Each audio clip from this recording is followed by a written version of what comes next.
Good morning all of you. और बच्चों क्या हाल चाल है? सभी लाइव हो गए कि नहीं? सभी लाइव हो जाइए। और आज मैं आपको सिंपल सेंटेंस आपके लिए लेकर आया हूँ। 5 रूल्स मैंने सिंपल सेंटेंस बनाने की पढ़ा चुका हूँ और ये छठा रूल्स आपका है यूज ऑफ नॉमिनेटिव एब्सोल्यूट। सबसे पहले हमें ये जानना है कि नॉमिनेटिव एब्सोल्यूट्स होता क्या है। नॉमिनेटिव मीन्स होता बेटा कर्ता कारक, एब्सोल्यूट्स अर्थ। एक स्वतंत्र कर्ता का जब यूज किया जाता है, कहने का मतलब नॉमिनेटिव एब्सोल्यूट्स का प्रयोग आप उसी कंडीशन में करेंगे जब आपके दो ऐसे सेंटेंसेस दिए गए हों जिनमें नॉन आपका सब्जेक्ट डिफरेंस हो, दोनों वाक्यों का कर्ता अलग अलग हो और उसके साथ साथ नॉन फिनिट वर्ब का प्रयोग। सिंपल सेंटेंस में अभी तक आपने जो रूल्स पढ़े 5 रूल्स, उसमें मोस्टली आपने देखा कि दोनों सेंटेंस के जो सब्जेक्ट थे वो सेम थे, लेकिन यूज ऑफ नॉमिनेटिव एब्सोल्यूट्स जैसे रूल्स का आप तभी प्रयोग कर पाएंगे या हम तभी करते हैं जिसमें पहली प्राथमिकता होती है आपका सब्जेक्ट डिफरेंस होता है, अलग अलग सब्जेक्ट होता है, और दूसरी चीज आपके दोनों सेंटेंस में जो है नॉन फिनिट वर्ब का प्रयोग किया जाता है। नॉन फिनिट वर्ब मैंने आपको बताया था, वर्ब में एक फिनिट वर्ब होती है, एक नॉन फिनिट वर्ब होती है। जैसे फिनिट वर्ब थोड़ा सा आप देख बेटा ताकि रिवाइज हो जाए। फिनिट वर्ब क्या होती है? वह वर्ब जो ऑब्जेक्ट के साथ प्रयोग की जाती है, कहने का मतलब जिस सेंटेंस में मुख्य क्रिया का प्रयोग कर्म के साथ किया गया उसे हम फिनिट वर्ब बोलते हैं। जैसे आपका दिया है ही रीड्स द बुक, वह पुस्तक पढ़ता है। आपने देखा रीड से आपका वर्ब है, यहां पर जो है बुक आपका ऑब्जेक्ट है। Means when the verb is used with object it is called finite verb. इसे हम सकर्मक क्रिया भी कहते हैं। हिंदी में इसे सकर्मक क्रिया कहा जाता है, मतलब वह क्रिया जो कर्म के साथ प्रयोग हो। और इसी में जो नॉन फिनिट वर्ब आता है, नॉन फिनिट वर्ब आता है, ये क्या होता है? अकर्मक क्रिया। अकर्मक क्रिया का मतलब होता है when the verb is used without object. जब अगर हम इसमें कहते हैं कि ही रीड्स, वह पढ़ता है, लेकिन क्या पढ़ता है? कोई अता पढ़ता है। तो कहने का मतलब आपका नॉमिनेटिव एब्सोल्यूट्स का आप यूज तभी करोगे जब आपके सेंटेंस का सब्जेक्ट अलग अलग हो और आपके सेंटेंस में मात्र केवल वर्ग तक प्रयोग किया गया हो, वर्ग के साथ किसी भी ऑब्जेक्ट का प्रयोग ना हो। ऐसे सेंटेंसेस में नॉन फिनिट वर्ब में क्या होता है? कर्ता का मुख्य क्रिया पर कोई इंप्रेशन नहीं होता। वह पढ़ता है, क्या पढ़ता है कोई पता नहीं, लेकिन अगर वह पुस्तक पढ़ता है तो यहाँ पर कर्ता का एक इंप्रेशन, एक दबाव जो है वो मुख्य क्रिया पर दिखाई देता है। लेकिन अगर विदाउट ऑब्जेक्ट कोई भी हमारा सेंटेंस है अर्थात नॉन फिनिट वर्ब का प्रयोग किया गया, तो ऐसी कंडीशन में सब्जेक्ट का जो है मुख्य क्रिया पर कोई इंप्रेशन नहीं होता, इसीलिए उसे एक फ्री एब्सोल्यूट्स बोला जाता है, जो एकदम बिल्कुल मुक्त होता है, इस पर कोई भी दबाव या कोई भी इंप्रेशन नहीं होता। तो आप नॉमिनेटिव एब्सोल्यूट्स का यूज दो ही कंडीशन में कर सकते हैं। वो पहला होगा कि जब आपका सब्जेक्ट अलग अलग हो, डिफरेंस हो, और आपके जो है सेंटेंस जो हो वो नॉन फिनिट वर्ब युक्त हो, अर्थात नॉन फिनिट वर्ब का प्रयोग किया गया हो, तभी हम नॉमिनेटिव एब्सोल्यूट्स का प्रयोग करते हैं। अब देखो बेटा इसमें हम 3 रूल्स पढ़ते हैं। 3 रूल्स के अकॉर्डिंग ही आपका ये पूरी एक्सरसाइज कंप्लीट होगी। पहला रूल्स इसमें बेटा है आपका कि जब पास्ट पार्टिसिपल का प्रयोग, पास्ट पार्टिसिपल का प्रयोग कहने का मतलब जब आपके दोनों ही वाक्य पास्ट इंडेफिनिट में, जब आपके वाक्य दोनों ही पास्ट इंडेफिनिट में हो, पास्ट इंडेफिनिट में हो और नॉन फिनिट वर्ग का प्रयोग हो, तो ऐसी कंडीशन में हम क्या करते हैं? ऐसी कंडीशन में हम उसे बनाने के लिए सबसे पहले आप सब्जेक्ट लाते हो, सब्जेक्ट के बाद हैड आपकी परफेक्ट की वर्ब होती है, इसमें आईएनजी जोड़कर उसे हम पार्टिसिपल बना लेते हैं, सब्जेक्ट प्लस हैविंग। और आप जानते हैं कि हमेशा प्रेजेंट परफेक्ट पार्टिसिपल में वर्ब की थर्ड फॉर्म प्रयोग की जाती है। तो आपको सबसे पहले क्या करना है? जो मेन वाक्य है सब्जेक्ट लाना है, सब्जेक्ट के बाद हैविंग और प्लस वर्ब की थर्ड फॉर्म, और दूसरे सेंटेंस में आप कोई भी चेंजमेंट्स नहीं करें। और ये रूल्स आप कभी फॉलो कर सकते हो। हमने बताया कि इसमें हम 3 रूल्स पढ़ाएंगे।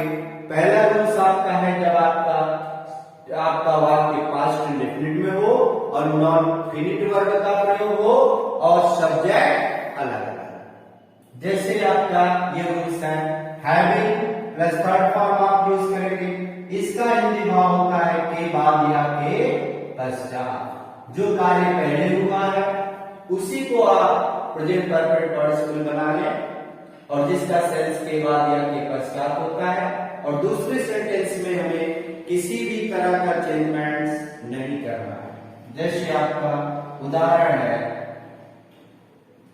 द पुलिस अराइव्ड, पुलिस पहुंची। दूसरा सेंटेंस है द थीव्स रैन, और चोर भागे। अब देखो गौर करना, ये मैंने आपको पढ़ाया और पहले रूल्स का यूज पढ़ाया कि जब आपका वाक्य पास्ट इंडेफिनिट में, आप देखें the police arrived, ran away, ये आपका पास्ट इंडेफिनिट में है। दूसरा चीज देखो subject the police, the thieves अलग अलग है। तीसरी चीज आप बेटा देखें जो सबसे मेन इंपॉर्टेंस है इस रूल को फॉलो करने के लिए, वो आपका है नॉन फिनिट वर्ब का। आपने देखा है राइट रैन, मुक्त क्रिया के बाद किसी ऑब्जेक्ट का प्रयोग नहीं किया गया, तो आपको तीनों चीजें मिली। सब्जेक्ट डिफरेंस है, नॉन फिनिट वर्ब का प्रयोग है, और आपका सेंटेंस भी पास्ट इंडेफिनिट में है। तो इसे आप प्रेजेंट परफेक्ट पार्टिसिपल में चेंज कर दो, तो क्या हुआ? ये आपका बन गया द पुलिस हैविंग अराइव्ड। यही आप काम लगा दें। फिर आपका द थीव्स रैन। ध्यान आपको बेटा ये देना होगा कौन सा कार्य आपका पहले हुआ वहीं से हमारे वाक्य की शुरुआत होगी। जो कार्य आपका पहले समाप्त हुआ उसी को आप पार्टिसिपल में चेंज करो। अब देखो बेटा सेंस क्या क्लियर हो गया। The police having arrived, police के पहुंचने के पश्चात। पहले क्या? पुलिस के पहुंचने के पश्चात क्या हुआ? द थीव्स रन, चोर भागे। अब यहां पर देखो कि आपने हैविंग और वर्ब की थर्ड फॉर्म यूज किया और आपका ये सेंटेंस बन गया। फिर जैसे दूसरा एक सेंटेंस है द सन रोज, सूर्य निकला, द फॉग डिसअपीयर्ड, और कोहरा छट गया। यहां पर भी देखो जरा वो तीनों चीजें देखो, the sun the fog subject आपका डिफरेंस है, रोज डिसअपीयर्ड, इनके साथ किसी ऑब्जेक्ट का भी प्रयोग नहीं है, तो नॉन फिनिट वर्ब का भी यूज है, सब्जेक्ट भी डिफरेंस है और पास्ट इंडेफिनिट में है। तो यहां पर भी हम ये फर्स्ट रूल्स फॉलो कर सकते हैं। तो क्या होगा? ये आपका हो गया द सन हैविंग, राइज का थर्ड फॉर्म होता है राइज एंड सूर्य निकलने के पश्चात क्या हुआ? द फॉग, कोहरा छट गया। The fog disappeared. तो बेटा इस रूल का फर्स्ट रूल्स मैंने पढ़ाया आपको कि जब हमारे सब्जेक्ट डिफरेंट्स हो, नॉन फिनिट वर्ब का प्रयोग हो और आपका टेंस पास्ट इंडेफिनिट में हो, तो आपको मुख्य वाक्य के सब्जेक्ट के बाद केवल हैविंग और वर्ब की थर्ड फॉर्म लगाना है और दूसरे सब्जेक्ट दूसरे सेंटेंस को हम सेम टू सेम रखेंगे, उनमें किसी भी तरह का आप चेंजमेंट्स नहीं करेंगे। आपका ये सेंटेंस बनाया। अब इसके बाद इसी में आपका दूसरा रूल्स आता है। मान लीजिए हमारे वाक्य पास्ट इंडेफिनिट में ना हो, आपका वाक्य पैसिव वॉइस में हो या आपके वाक्य में लिंकिंग वर्ब का प्रयोग हो, तब हम क्या करेंगे? तो उसके लिए आप दूसरा रूल्स फॉलो करेंगे। अब दूसरा इसमें नियम है कि अगर मान लो आपका पास्ट पार्टिसिपल का नहीं प्रयोग है, तो ऐसी कंडीशन में मान लो अगर हमारे वाक्य में लिंकिंग वर्ब का प्रयोग, linking verb is, am, are, was and were। बेटा मैं आपको पार्टिसिपल फर्स्ट सिंपल सेंटेंस बनाने के फर्स्ट रूल्स में भी मैं पढ़ा चुका हूं। व्हाट इज लिंकिंग वर्ब और इनका प्रयोग कैसे किया जाता है। तो लिंकिंग वर्ब होती क्या है, सबसे पहले हमें ये जानना है। लिंक मीन्स बेटा क्या होता है? कड़ी। जैसे आपकी साइकिल की चेन होती है, बाइक की चेन होती है, वो क्या है? कई कड़ियों को एक एक करके एक दूसरे से हम जोड़ते हैं तो वह एक चेन बन जाती है। तो कहने का मतलब जब कभी भी इज, एम और वाज वर्ब का प्रयोग आप एक वर्ब के रूप में करते हैं, कहने का मतलब ये किसी की मदद नहीं करते। It is not use like as a helping verb but it is use as a main verb.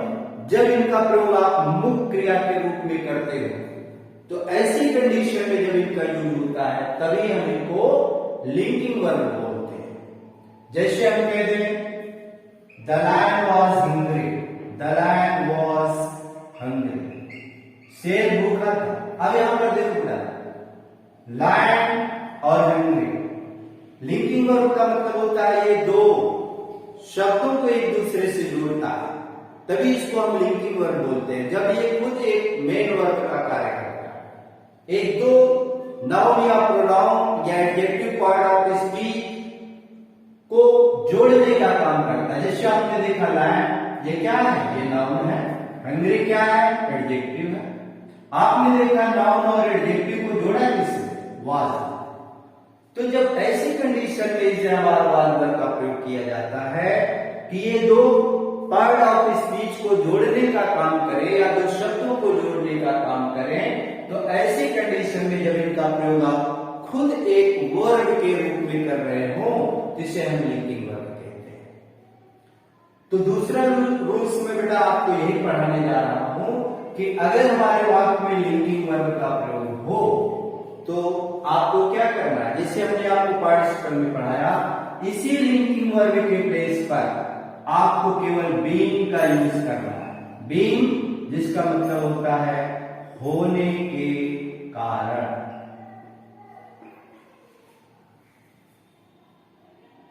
होने के कारण बीइंग का प्रयोग किया जाता है।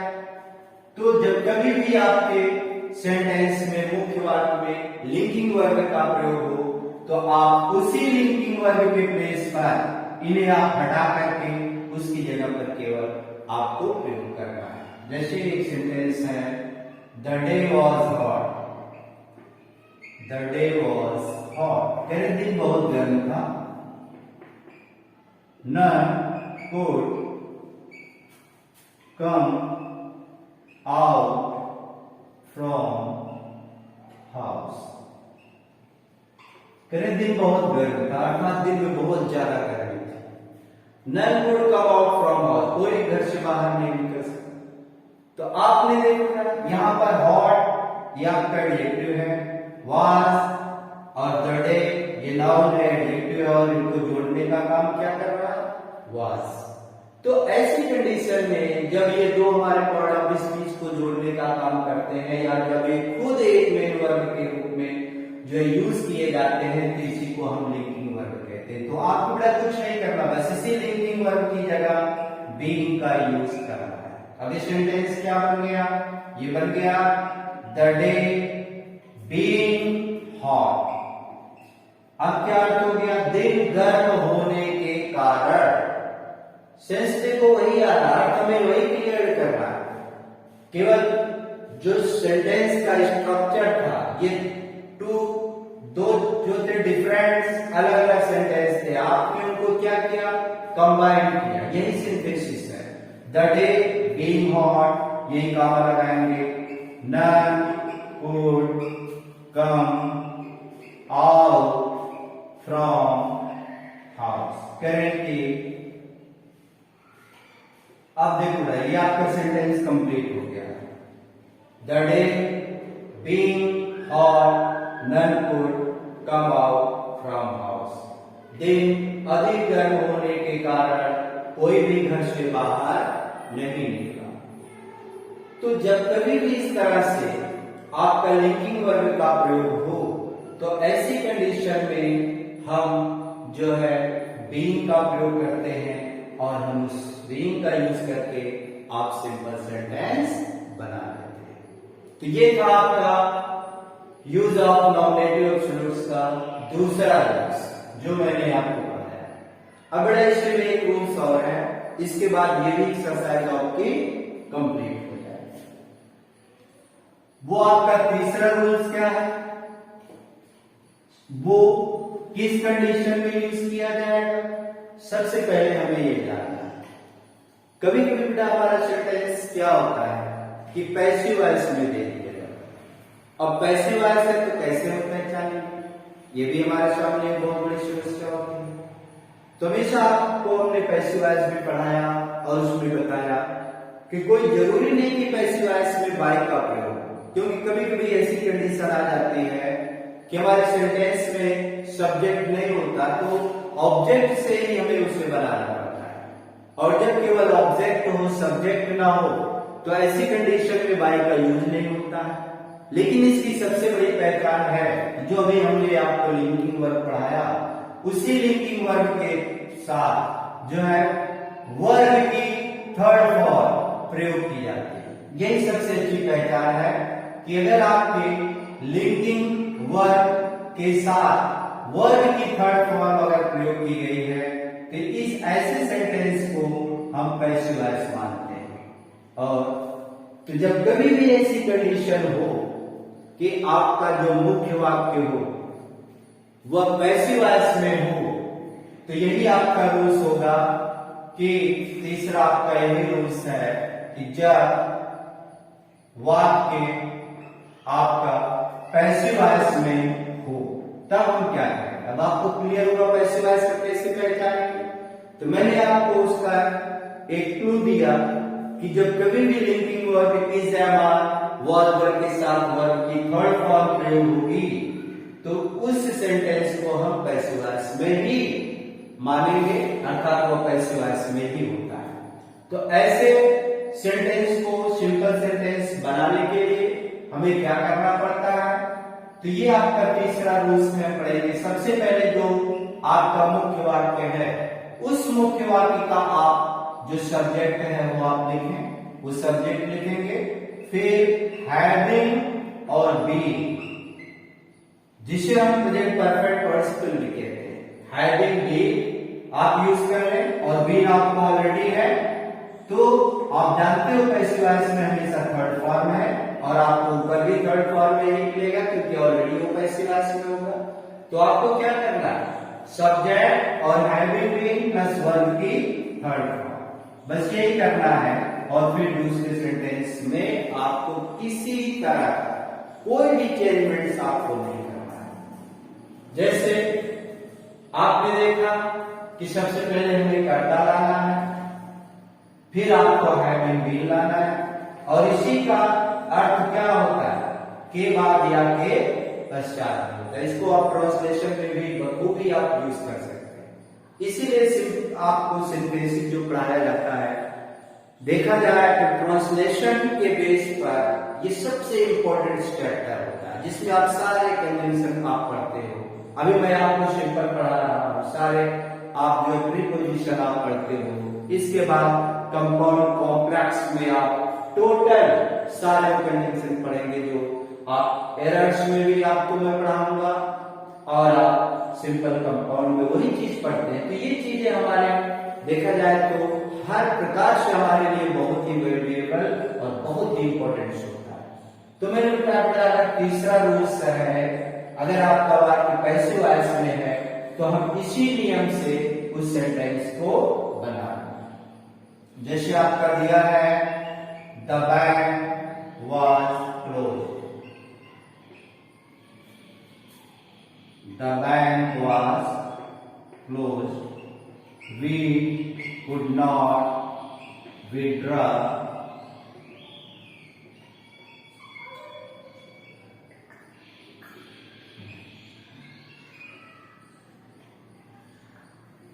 Currently the bank was closed. We could not withdraw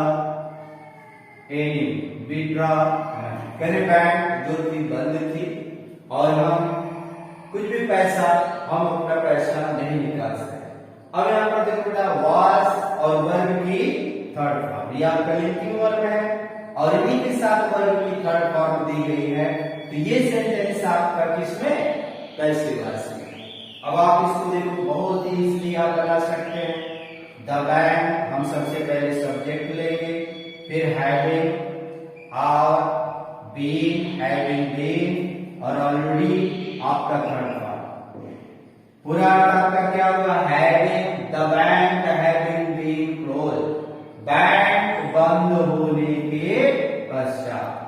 बाकी दूसरे में कोई चेंजमेंट्स आपको हाँ देखो एक दूसरा सेंटेंस भी आप देखेंगे, अगर इससे समझ में ना आया हो, जैसे हमने कहा the signal was given, signal दिया गया था। दूसरा सेंटेंस है द ट्रेन स्टार्टेड। अब यहां पर देखो बेटा, ठीक है, the signal was given, the train started. आपने देखा यहां पर वर्ब है और वर्ब की थर्ड फॉर्म, तो आपका क्या बनेगा? ये बन गया आपका the signal having given the train started. आपका सेंस क्या होगा? The signal having given the train started, signal दिए जाने के पश्चात ट्रेन चालू हो गई।